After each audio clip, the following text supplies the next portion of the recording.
نحمده ونصلي ونسلم على رسوله النبي الكريم وعلى آله وأصحابه أجمعين. اللهم صل على سيدنا ومولانا محمد وعلى آل سيدنا ومولانا محمد وبارك وسلم صلاة وسلاما كثيرا كثيرا. توفیق الہی اپنے مرشد پاک کی برکت سے عشاء کی اس نشست میں فضائل ایمان کا درس چل رہا ہے. اللہ تعالیٰ اس درس کی برکت سے ہمارے ایمان کی حفاظت فرمائے اور موت تک قبر تک اللہ ہمارے ایمان کو سلامت فرمائے. ایمان کے تقاضے اور ایمان کی صفات کے بارے میں بات چل رہی ہے. گزشتہ 3 روز سے جس حدیث مبارکہ پر گفتگو ہو رہی ہے اس کی راویہ حضرت عائشہ صدیقہ رضی اللہ عنہا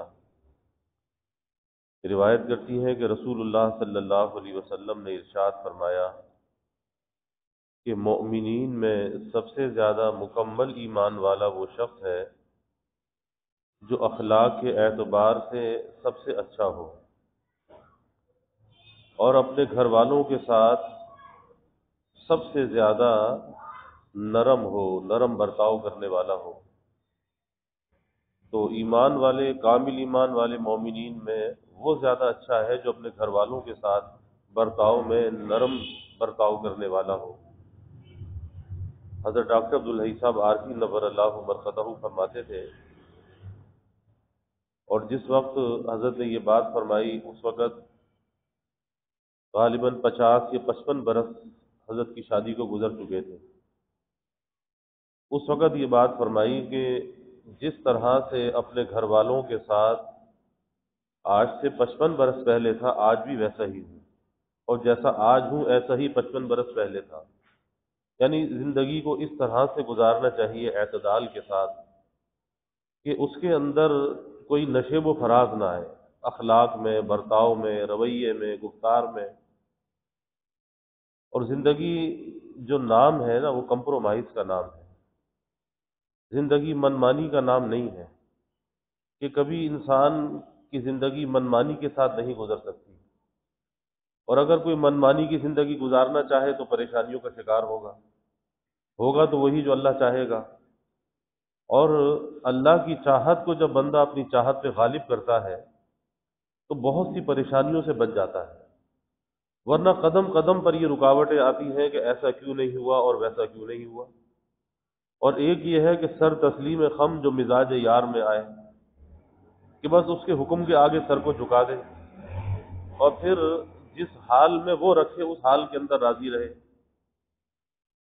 اور یہ راستہ جو اللہ تک پہنچنے کا راستہ ہے یہ اپنی تجویز کو فنا کرنے کا راستہ ہے، کیونکہ جہاں پر انسان کی تجویز ہوتی ہے وہاں پر پریشانی بھی ساتھ میں ہوتی ہے. کیونکہ جو یہ چاہتا ہے، جو یہ اپنے لیے تجویز کرتا ہے، ایسا کبھی ہوتا نہیں ہے. اور حکیم الامت حضرت تھانوی رحمۃ اللہ علیہ تو یہاں تک فرماتے تھے کہ نیکی کرنے کے بعد، ذکر کے بعد، تلاوت کے بعد کسی کیفیات کو بھی اپنے لیے تجویز مت کرو کہ یہ کیفیات مجھ پہ طاری ہو جائے. کیفیات کے بھی متوقع نہ رہو، متمنی نہ بنو. کیونکہ کیفیت جو ہے، کیف جو ہے، یہ فرماتے تھے ضیف ہے. کیفیت، کیف یہ ضیف ہے، مہمان ہے. اور مہمان آتا ہے جانے کے لیے، ہمیشہ نہیں رہا کرتا. اور کیفیت جو ہے یہ مخلوق ہے. کیفیت کیا ہے؟ مخلوق ہے. اگر اپنے لیے کوئی خاص کیفیت کو تجویز کر رہا ہے تو گویا کہ طالب مخلوق ہے، طالب خالق نہیں ہے. ابھی تک مخلوق کا طالب بنا ہوا ہے. اس لیے کسی خاص کیفیت کو، کسی مزے کو، کسی لذت کو اپنے لیے تجویز نہیں کرنا چاہیے، کہ جی نماز میں ایسی نماز ہو، ذکر میں ایسا ذکر ہو، بس شکر اس بات پر کرے کہ توفیق مل گئی، اس پر اللہ تعالیٰ کا شکر ادا کرے، اور پھر ان کی مرضی ہے، اللہ تک پہنچنے کے جو راستے ہیں وہ مخلوقات کی سانسوں سے بھی زیادہ ہے۔ اب جس کو جس راستے سے وہ لے جائے ان کی مرضی ہے، یہاں تو سونپنے کا کام ہے، یہاں پہ تجویز کا کام نہیں ہے، بلکہ اپنی تجویز کو فنا کرنا ہے۔ بعض لوگوں کو کیفیات کے ساتھ یہ راستہ طے کراتے ہیں، اور کیفیات کی مثال یہ بیان کی کہ جیسے ایک ٹرین ہے، اب اس ٹرین میں اکانومی کلاس کا ڈبہ بھی ہے، بوگی ہے، اور ایئر کنڈیشن سلیپر کی بوگی بھی ہے۔ تو اکانومی کلاس کی جو بوگی ہے اس میں جو مسافر سفر کر رہا ہے وہ سارے باہر کے مناظر کو دیکھتا ہوا جا رہا ہے، اور باہر کی گرمی، سردی، دھول، مٹی سب اس پر آ رہی ہے، اور ایک وہ ہے جو ایئر کنڈیشنر کے اندر آرام سے سویا ہوا ہے، اسے باہر کا کچھ نہیں پتا کہ باہر کے مناظر کیا ہے، لیکن منزل دونوں کی ایک ہی ہے۔ جب اسٹیشن پر منزل پر ٹرین جا کر رکے گی تو دونوں نے وہیں پہنچنا ہے۔ اب ایک تو اس طرح سے پہنچا کہ سارے راستے کی دھول مٹی کھاتا ہوا، سارے مناظر دیکھتا ہوا پہنچا، اور ایک سوتا ہوا پہنچا۔ اب یہ ان کی مرضی ہے کہ کسی کو سلا کر پہنچا دیں، اور کسی کو رلا کر پہنچا دیں، کسی کو ہنسا کر پہنچا دیں۔ حضرت حاجی امداد اللہ صاحب مہاجر مکی رحمۃ اللہ علیہ کے پاس ایک شخص آئے اور آ کر کہا کہ حضرت اتنے عرصے بیمار رہا تو حرم میں نماز نہ پڑھ سکا، بستر پہ پڑا رہا، میرے حرم کی نماز جو ہے وہ میری چلی گئی۔ تو حضرت حاجی صاحب رحمۃ اللہ علیہ نے فرمایا کہ بھائی ان کے قرب دینے کے طریقے الگ الگ ہیں، راستے الگ الگ ہیں، کسی کو حرم میں بلا کر قرب دیتے ہیں، کسی کو بستر پہ لٹا کے قرب دیتے ہیں۔ بس بندے کا کام تو یہ ہے کہ راضی برضا رہے، کہ جس حال میں وہ رکھے اس حال کے اندر راضی رہے۔ اسی لیے حضرت گنگوئی رحمۃ اللہ علیہ نے ایک عجیب بات فرمائی۔ حضرت گنگوئی رحمۃ اللہ علیہ فرمایا کرتے تھے کہ ساری زندگی کام میں لگے رہنے کے بعد، اور یہ خاص کر جو دینی خدمات سے وابستہ لوگ ہیں ان کے لیے بڑی اہم بات ہے کہ ساری زندگی کام میں لگے رہنے کے بعد جسے یہ چیز حاصل ہو گئی، یہ بات حاصل ہو گئی کہ مجھے کچھ بھی حاصل نہ ہوا، فرمایا اسے سب کچھ حاصل ہو گیا۔ یہ راستہ دعوے کا نہیں ہے، یہ راستہ مٹانے کا ہے۔ تو ساری زندگی کام میں لگے رہنے کے بعد یہ بات حاصل ہو گئی کہ مجھے کچھ بھی حاصل نہ ہوا، فرمایا کہ اسے سب کچھ حاصل ہو گیا۔ اور حقیقت یہی ہے کہ جتنا تعلق مع اللہ بڑھتا جاتا ہے اتنا انسان کی حیرت بڑھتی جاتی ہے، جتنا اللہ تعالیٰ کے قرب کے مراتب کو طے کرتا جاتا ہے تو اپنا ہیچ در ہیچ ہونا مستحضر ہوتا چلا جاتا ہے کہ میں تو کچھ بھی نہیں ہوں، اور ابھی تو میں نے کوئی سفر بھی طے نہیں کیا، تو حیرت بڑھتی چلی جاتی ہے۔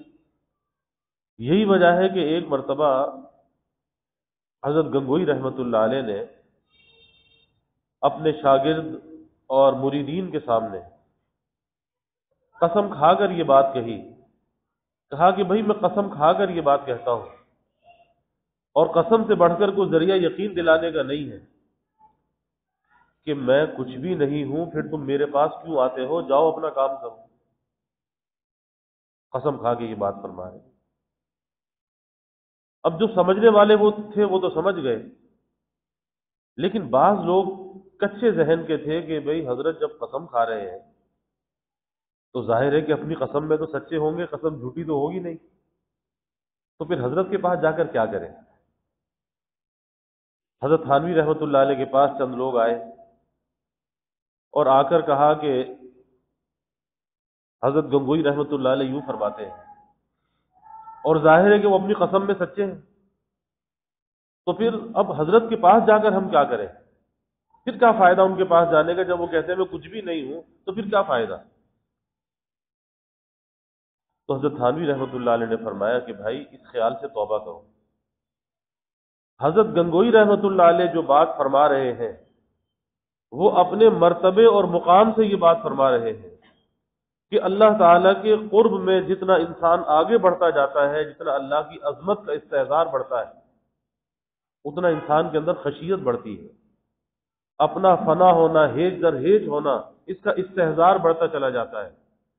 اور پھر کیفیت یہ ہوتی ہے کہ ایک طرف اللہ تعالیٰ کی عظمت شان کو دیکھتا ہے، علو شان کو دیکھتا ہے، اور ایک طرف اپنی ہستی پر جب نظر جاتی ہے تو یہی لگتا ہے کہ میں تو کچھ بھی نہیں ہوں، میں تو کچھ بھی نہیں ہوں۔ تو فرمایا کہ حضرت اپنی قسم میں بھی سچے ہیں، لیکن جو کچھ ملے گا ان کے قدموں میں ملے گا، جاؤ ان کے قدموں میں جا کر بیٹھو اور اس خیال سے توبہ کرو۔ تو بات یہ ہے کہ یہ راستہ جو ہے اپنے کو مٹانے کا راستہ ہے، اپنی تجویز کو فنا کرنے کا یہ راستہ ہے کہ اپنی تجویز کو فنا کریں۔ اسی لیے حکیم الامت حضرت تھانوی رحمۃ اللہ علیہ فرماتے تھے کہ بھائی اس راستے میں جو قدم رکھے تو پہلا قدم اس راستے کا یہ ہے کہ اپنی خودی خودرائی کو، تجویز کو فنا کر کے قدم رکھے، پھر تو ترقی کرتا چلا جائے گا۔ اور اگر جہاں پر تجویز ہوگی تو وہاں پر رکاوٹیں پیش آتی چلی جائیں گی کہ یہ کچھ چاہتا ہے، اللہ کچھ چاہتا ہے، اور ہوگا وہی جو اللہ چاہے گا۔ اس لیے فرمایا کہ اپنی تجویز کو اپنے مالک اور خالق کی تجویز میں فنا کر دو۔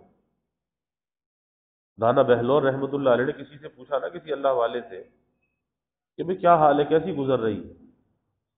کہنے لگے کہ اس شخص کا کیا حال پوچھتے ہو کہ جس کی مرضی سے ساری کائنات کا نظام چل رہا ہے۔ انہوں نے کہا بھئی یہ آپ نے کیا بات کہہ دی کہ ساری کائنات کا جو نظام چل رہا ہے وہ تو اللہ کی مرضی سے چل رہا ہے، تو آپ کہتے ہیں آپ کی مرضی سے چل رہا ہے؟ فرمایا کہ ہاں، ہم نے اپنی مرضی کو خدا کی مرضی میں ضم کر دیا ہے، اب جو خدا کی مرضی ہے وہ ہماری مرضی ہے، اور جو ہماری مرضی وہ خدا کی مرضی۔ تو کائنات کا جو نظام چل رہا ہے ایسا ہی ہے جیسے ہماری مرضی سے چل رہا ہے، اس لیے ہمیں کوئی غم نہیں، کوئی فکر نہیں، کوئی پریشانی نہیں۔ تو یہ راستہ اپنی تجویز کو فنا کرنے کا راستہ ہے۔ اور پھر نرمی پر جو کچھ اللہ تعالیٰ عطا فرماتا ہے، حدیث شریف میں آتا ہے، نرم گفتار، نرم برتاؤ، نرم رویہ، اس نرمی پر جو کچھ اللہ عطا فرماتا ہے کسی اور چیز پر عطا نہیں فرماتا۔ اس لیے اپنے گھر والوں کے ساتھ اپنے رویے کو نرم رکھنا چاہیے۔ تلخیاں تو پیش آتی ہیں، خلاف مزاج تو باتیں پیش آتی ہیں، کیونکہ عورت ہے نا، حدیث میں آتا ہے کہ یہ ٹیڑھی پسلی سے پیدا ہوئی ہے، تو خلقتاً فطرتاً اس کے مزاج کے اندر ٹیر رکھا گیا ہے کہ آدم علیہ السلام کی ٹیڑھی پسلی سے یہ پیدا ہوئی ہے۔ تو آپ نے فرمایا کہ اس کے ساتھ جو گزارا کرنا ہے، اس کے ساتھ اسی ٹیڑھ پن کے ساتھ گزارا کرنا ہے، اسی ٹیڑھ پن کے ساتھ، کیونکہ اگر اس کو سیدھا کرنے کی کوشش کرو گے تو یہ ٹوٹ جائے گی۔ اور بہت سے اللہ والوں کے واقعات آتے ہیں کہ اللہ نے ولایت کے اعلیٰ مراتب انہیں عطا فرمائے، لیکن گھر میں بیوی ملی تو بڑے ٹیڑھے مزاج کی، بہت تلخ، بہت ٹیڑھے مزاج کی۔ مرزا مظہر جانے جانا دہلوی رحمۃ اللہ علیہ، نقشبندی مشائخ میں سے بڑے اللہ والے ہوئے، اور عالمگیر رحمۃ اللہ علیہ کے خالہ زاد بھائی بھی تھے، بڑے لطیف المزاج تھے کہ پیدائشی طور پر اللہ نے مزاج میں ایسی لطافت عطا کی تھی کہ کبھی کسی بدصورت عورت کی گود میں نہیں گئے، کبھی اپنی ماں کی بائیں چھاتی کا دودھ نہیں پیا، ہمیشہ پیا تو دائیں جانب سے پیا۔ ایک مرتبہ اکبر بادشاہ آ گیا ملاقات کے لیے، تو اس کو پیاس لگی، کوئی پاس تھا نہیں پانی کے لیے، تو حضرت نے فرمایا کہ بھائی گھڑے میں پانی ہے، پی لو۔ تو اٹھ کر پانی پیا، اور پانی پی کر پانی کا جو پیالہ تھا وہ ٹیڑھا رکھ دیا۔ اب حضرت کی طبیعت میں لطافت تھی کہ چیزیں سیدھی ہونی چاہیے، ہر چیز کے اندر ترتیب ہونی چاہیے۔ کچھ دیر کے بعد اس نے کہا کہ حضرت اگر آپ اجازت ہے تو آپ کے پاس خدمت کے لیے کوئی آدمی نہیں ہے تو میں آپ کے پاس خدمت کے لیے کوئی آدمی بھیج دوں؟ حضرت نے فرمایا کہ پہلے تم تو آدمی بن جاؤ، تم آدمی کیا بھیجو گے؟ اب بادشاہ وقت سے کہہ رہے ہیں کہ تم تو پہلے آدمی بن جاؤ، جب سے تم نے پانی پیا ہے اور وہ پانی کا پیالہ ٹیڑھا اس پر رکھا ہے گھڑے پر، اس وقت سے میرے سر میں درد ہو رہا ہے، تو تم تو پہلے آدمی بن جاؤ، تمہارا بھیجا ہوا آدمی کیسا ہوگا جب تم خود آدمی نہیں ہو۔ تو اتنے لطیف المزاج تھے، اور جب ان کی شہادت کا واقعہ پیش آیا تو اس زمانے میں وہ بارود والی بندوق ہوتی تھی جس میں بارود بھر کے فائر کیا جاتا تھا، تو بارود جو ہے وہ گندک کا ہوتا تھا، لیکن صبح سے تیار ہوئے اور صبح سے تیار ہو کر صاف ستھرا لباس پہنا، غسل کیا، خوشبو لگائی، اور پھر ایک شعر بھی کہا کہ لوگ کہتے ہیں کہ مظہر مر گیا، لوگ کہتے ہیں کہ مظہر مر گیا، مظہر در حقیقت اپنے گھر گیا۔ اصل گھر تو وہی ہے، تو مظہر در حقیقت اپنے گھر گیا۔ تو اتنے تو لطیف المزاج، اور جب وہ بارود سے کسی نے فائر کیا، اہل تشیع میں سے کوئی تھا نے سے آگے فائر کیا، تو فرمایا کہ اس بارود کی جو بدبو ہے نا، اس سے میرا دماغ جو ہے وہ پھٹا جا رہا ہے، یعنی طبیعت میں اتنی لطافت تھی کہ وہ بدبو اس کی بارود کی برداشت نہیں ہو رہی تھی۔ اللہ نے شہادت کو رتبہ عطا کیا، لیکن بیوی جو ملی بڑے ٹیڑے مزاج کی تھی، بڑے ٹیڑے مزاج کی تھی۔ جو خادم گھر پہ آتا، کوئی پوچھتا کہ بھئی حضرت ہے، ارے اسے حضرت کہتے، وہ تو ایسا ویسا ایسا ویسا۔ اب وہ پریشان ہو جاتا کہ ایک طرف تو دنیا میں حضرت کا شوہرہ اور گھر کے اندر ہے تو یہ کیفیت۔ تو لوگوں نے کہا کہ حضرت اگر آپ اجازت دیں، آپ اس کو چھوڑ دیں، آپ کی دوسری شادی کرا دیتے ہیں۔ تو فرمایا کہ بھائی ایک تو یہ بات ہے کہ تمہارے پاس جب میں آ کر بیٹھتا ہوں تو تم حضرت حضرت کرتے ہو تو میرا دماغ خراب کر دیتے ہو، اور میں جب گھر جاتا ہوں تو یہ میری مصلح ہے، یہ میری اصلاح کر دیتی ہے کہ سارا نشہ جو ہے وہ اتار دیتی ہے۔ اور دوسرا فرمایا کہ یہ بات ہے کہ اس کو اگر میں چھوڑتا ہوں تو یہ دو حال سے خالی نہیں ہے، ایک تو یہ ہے کہ یا تو یہ نکاح نہیں کرے گی تو جب بھی یہ تکلیف میں رہے گی، اور اگر یہ نکاح کرے گی تو کسی دوسرے مرد کو تکلیف پہنچائے گی، اس کے مزاج میں تکلیف پہنچانا ہے۔ بعضوں کا مزاج ایسا ہوتا ہے کہ اذیت پہنچانا، تو کسی بھائی مسلمان کو یہ تکلیف پہنچائے اس سے بہتر ہے کہ میں ہی تکلیف برداشت کر لوں۔ اس لیے فرمایا کہ میں اس کو چھوڑنے والا نہیں۔ پھر ایک مرتبہ فرمایا کہ اللہ نے جو مراتب عطا کیے ہیں، فرمایا اسی کی تو برکت ہے کہ اس کی ناگواریوں پر میں صبر کرتا ہوں، اس کی برکت سے اللہ نے یہ سارے مراتب عطا کیے ہیں، برکت تو اسی کی ہے۔ اب یہ کیا ہے، اپنے کو مٹایا ہے۔ آپ دیکھیں نرم برتاؤ، اخلاق کیسے۔ شیخ ابو الحسن شاذلی رحمۃ اللہ علیہ، بڑے اللہ والے، بڑا شوہرا، لیکن بیوی گھر میں ایسی کہ گالیاں بکے، برا بھلا کہے۔ ایک مرتبہ ایک مرید آیا اور اس نے آ کر کہا کہ جی حضرت کہاں ہے؟ اس نے کہا تمہارے حضرت کی یوں تو کروں، وہ حضرت ہے، وہ تو ایسا ہے، وہ تو ویسا ہے۔ اب یہ پریشان ہو گیا کہ گھر کے اندر بیوی یوں کہہ رہی ہے اور دنیا کے اندر تو شوہرا ہے۔ کسی نے پوچھا کہ بھئی حضرت کہاں ہوں گے؟ کہا جی شام کا وقت ہے، جنگل کی طرف جاتے ہیں سیر کرنے کے لیے۔ بہت اچھا، جنگل میں چلا گیا۔ جنگل میں جا کر دیکھا کہ شیر کے اوپر تو سوار ہے اور سانپ کا جو کوڑا ہاتھ میں ہے، دیکھ کے حیران رہ گیا۔ تو پوچھا کہ حضرت یہ کیا ماجرا ہے؟ یہاں تو یہ حال ہے کہ یہ وحشی درندہ، یہ جانور چیڑ پھاڑ کے کھانے والا، تو یہاں پر یہ حال ہے کہ یہ شیر بھی قابو کے اندر ہے اور وہاں وہ بلی قابو میں نہیں ہے۔ تو شیخ نے کہا کہ بھائی برکت اسی کی ہے، برکت اسی کی ہے کہ اس کی ناگواریوں پر میں صبر کرتا ہوں۔ اللہ نے یہ جانوروں کو مسخر کر دیا ہے کہ شیر بھی یہاں پر قابو میں ہے، تو برکت اسی کی ہے کہ اس کی ناگواری پر صبر کرتا ہوں۔ تو بھائی دنیا کی زندگی ہے، ناگواریاں پیش آتی ہیں، جنت میں جا کر ایش ہی ایش ہوگا، پھر وہاں جا کر کوئی دکھ، کوئی غم، کوئی پریشانی نہیں ہوگی۔ یہی تو وجہ ہے نا کہ قبر میں فرشتہ کہتا ہے نا کہ سو جا، ایسے سو جا جیسے دلہن سوتی ہے، ایسے سو جا۔ کس لیے؟ اسی لیے تو کہتا ہے کہ نفس سے لڑ کے آیا، شیطان سے لڑ کے آیا، ماحول سے لڑ کے آیا، ناگواریوں کو برداشت کر کے آیا، تو بیچارہ تھکا تھکایا آیا ہے، اب اس کو آرام کی ضرورت ہے۔ اب نہ کوئی نماز ہے، نہ روزہ ہے، نہ حج ہے، نہ زکوٰۃ ہے، نہ صدقہ ہے، نہ خیرات ہے، بس اب اس کو سلا دو، کیونکہ ساری زندگی جد و جہد میں گزاری ہے، ساری زندگی نفس و شیطان سے لڑتے ہوئے گزاری ہے۔ اب اس کو سلا دو، ایسے سلا دو جیسے دلہن ہوتی ہے کہ آرام دہ بستر بچھا دو، جنت کی کھڑکی کھول دو، قبر کو کشادہ کر دو، اور پھر قیامت تک کا زمانہ کتنا زمانہ ہے کسی کو معلوم نہیں ہے، 1000 برس ہے، 10,000 برس ہے، کتنے زمانہ ہے کسی کو معلوم نہیں ہے، ایسے گزر جائے گا اس کے لیے کہ اسے محسوس بھی نہیں ہوگا کہ کل یہ قیامت کے میدان میں کھڑا ہوگا، پتہ چلے گا ابھی سویا تھا اور ابھی بیدار بھی ہوگا۔ تو اللہ ہمیں ایسی زندگی عطا فرما دے، ایسے اخلاق عطا فرما دے، اور ان اکابر کے واقعات سے یہی ہے کہ ایک انسان کو تقویت ملتی ہے، ہمت ملتی ہے کہ بھئی وہ بھی ہمارے جیسے انسان تھے، انہوں نے بھی ناگواریوں کو برداشت کیا، ناگواریوں کو برداشت کر کے اور اپنی جو ہے اصلاح کے اہتمام کے ساتھ اپنی زندگی کو گزارا۔ ہمارے یہاں ملتان میں حضرت تھانوی رحمۃ اللہ علیہ کے خلیفہ ہوئے حاجی عمر شریف صاحب رحمۃ اللہ علیہ، انگریزی دان تھے، اسکول کے ٹیچر تھے، لیکن وہی بات کہ اصلاح کا اہتمام کیا اور اللہ نے انہیں حضرت کی جانب سے خلافت بھی ملی اور بڑے اللہ والے۔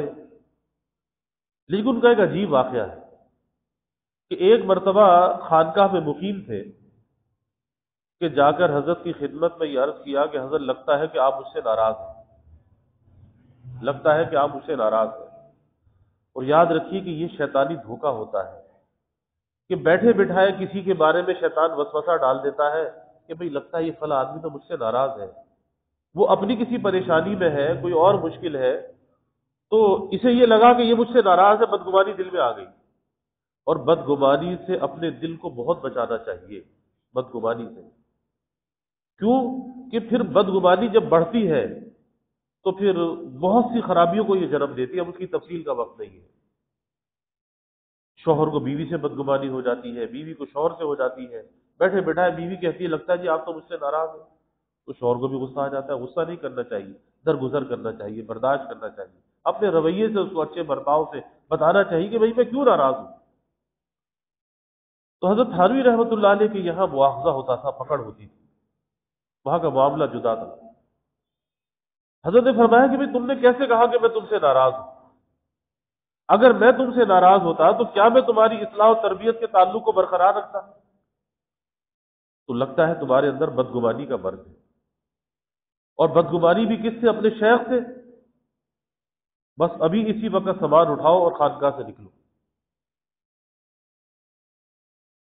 اب تو پریشان ہو گئے، کہا کہ مجھے تمہاری بات سے سخت تکلیف پہنچی ہے۔ خواجہ صاحب رحمۃ اللہ علیہ حضرت کے اجل خلافہ میں سے وہ وسیلہ بن جایا کرتے تھے۔ خواجہ صاحب نے کہا کہ حضرت معاف کر دیں، درگزر کر دیں۔ کہا کہ نہیں، اس کی بات سے مجھے تکلیف پہنچی ہے کہ اس شیخ سے بدگمان ہوتا ہے، اتنی بڑی بدگمانی۔ ارے اگر میرے اندر کوئی بات ہوگی میں چھپاؤں گا؟ کہا کہ اتنی اجازت تو دے دے کہ نماز کا وقت ہے، نماز پڑھ لے۔ فرمایا کہ ہاں نماز پڑھ لے، کسی ستون کی آڑ میں نماز پڑھے کہ میری نظر اس پہ نہ پڑے، مجھے سخت تکلیف پہنچی ہے۔ اور پھر یہی ہوا کہ نماز پڑھی، سامان لیا، روتے ہوئے واپس چلے گئے۔ ہوشیار پور کے تھے، مشرقی پنجاب۔ پھر گھر جا کے معافی کا خط لکھا، اور اللہ والوں کو کوئی ذاتی بغض و عناد نہیں ہوتا،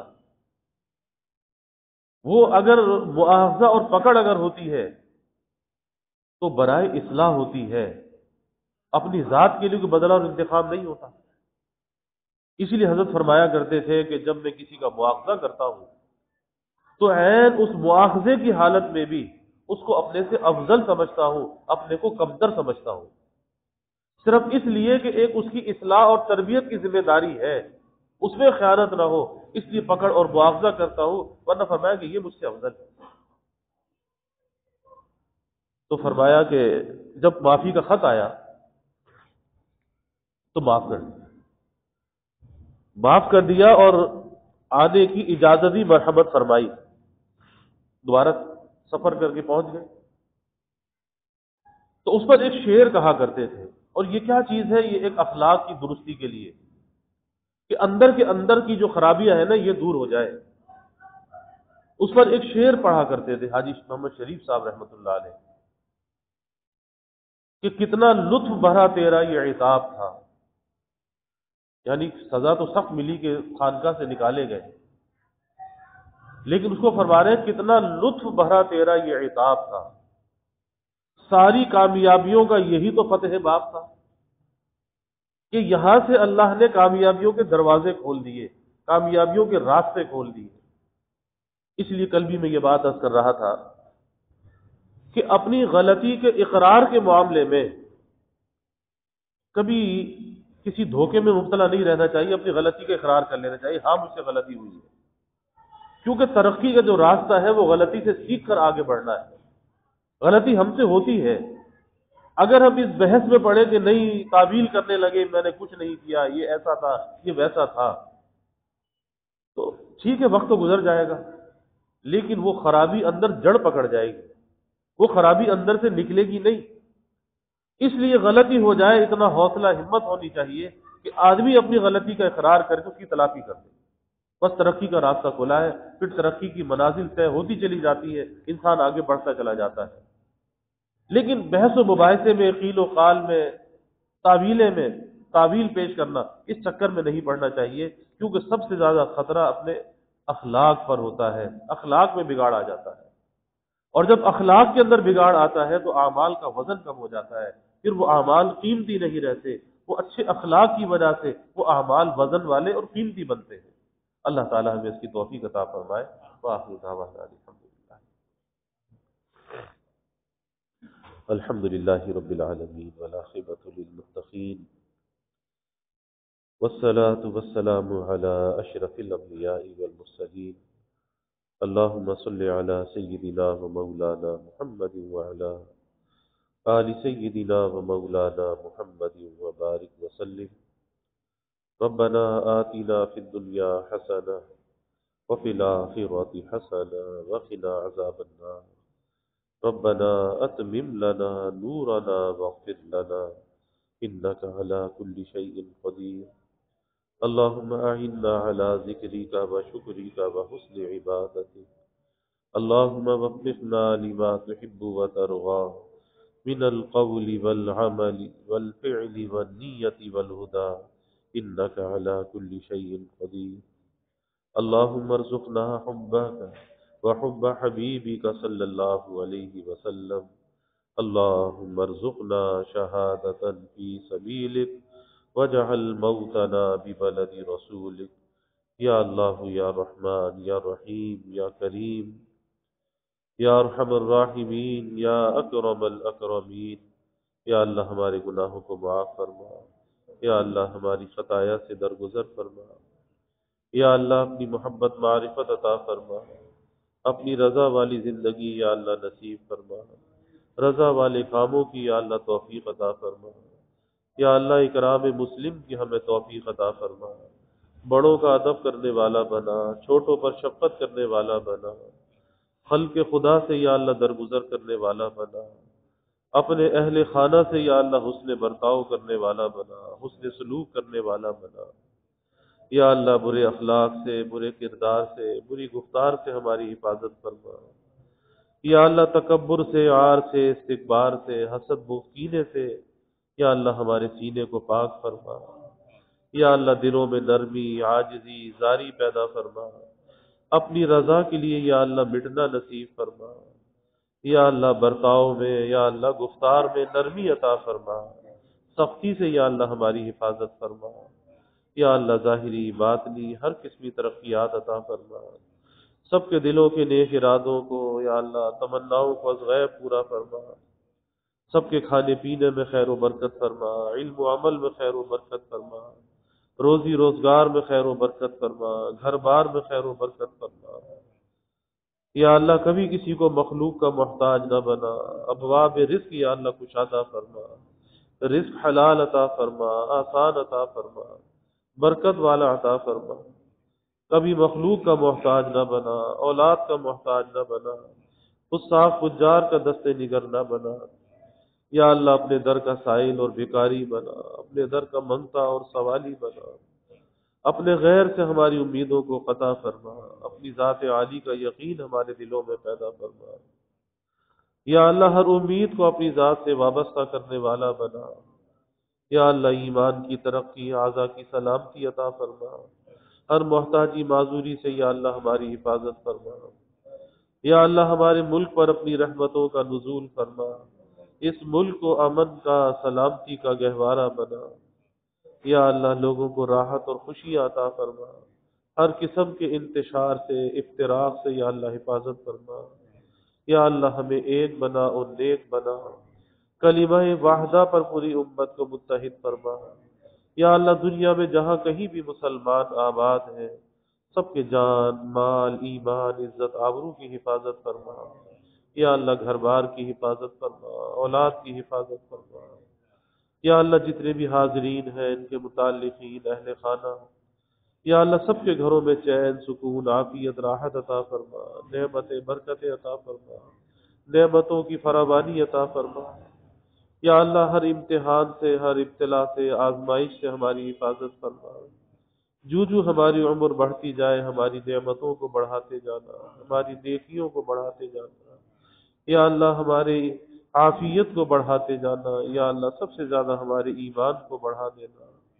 یا اللہ جب وقت آخر آئے، وقت ملاقات آئے، اے اللہ اپنی ملاقات کا شوق ہمارے دل میں پیدا فرما۔ یا اللہ موت کی رغبت دلوں میں پیدا فرما۔ یا اللہ حسن خاتمہ ہمیں نصیب فرما، اپنے ذکر والی، استحضار والی موت ہمیں عطا فرما۔ یا اللہ ہماری قبروں کو جنت کا باغ بنا، قبر کی تنگی سے، اندھیرے سے، عذاب سے یا اللہ حفاظت فرما۔ یا اللہ قبروں کو منور فرما، کشادہ فرما۔ یا اللہ، یا اللہ عذاب سے، یا اللہ تنگی سے یا اللہ ہماری حفاظت فرما۔ میدان حشر کی ذلت اور رسوائی سے بچا۔ اے اللہ اپنے حبیب صلی اللہ علیہ وسلم کی شفاعت نصیب فرما۔ یا اللہ یہاں بھی ستاری کا معاملہ فرما، وہاں بھی ستاری کا معاملہ فرما۔ یا اللہ نہ یہاں ہمیں رسوا فرما، نہ وہاں رسوا فرما۔ یا اللہ عزت آبرو والی، ستاری والی زندگی ہمیں عطا فرما۔ سب کے سفید پوشی کے بھرم کو یا اللہ قائم فرما، مخلوق کے آگے کسی کو رسوا نہ فرما۔ پیارے حبیب صلی اللہ علیہ وسلم کی شفاعت سے جنت کا ٹھکانہ عطا فرما۔ اپنے حبیب کا جوار اور دیار یا اللہ ہمیں نصیب فرما۔ یا اللہ ہماری مسجد میں یہ جماعت آئی، ان کا آنا ہمارے حق میں، ہماری بستی کے حق میں یا اللہ مبارک فرما۔ اس محنت کو یا اللہ اپنی بارگاہ میں قبول فرما، اخلاص عطا فرما، نفسانیت سے بچا، اعجاب نفس سے حفاظت فرما، اپنی رضا کا قصد یا اللہ نصیب فرما۔ یا اللہ دین کے ادنا سے خدام میں شامل فرما، خدمت دین کے لیے قبول فرما، دیر کے لیے، دور کے لیے قبول فرما، صحت، صلاحیت، صالحیت عطا فرما، مقبولیت، مبروریت عطا فرما۔ ہمیں، ہماری نسلوں کو یا اللہ اپنے پیارے دین کے لیے قبول فرما۔ یا اللہ اپنی رحمتوں کا، برکتوں کا، راحتوں کا نزول فرما، زحمتوں کو یا اللہ دور فرما۔ یا اللہ ہمیں دین، دنیا، آخرت کی ہر بھلائی عطا فرما، ہر خیر عطا فرما، ہر شر سے، ہر فتنے سے حفاظت فرما۔ یا اللہ ہمیں عافیت دارین عطا فرما۔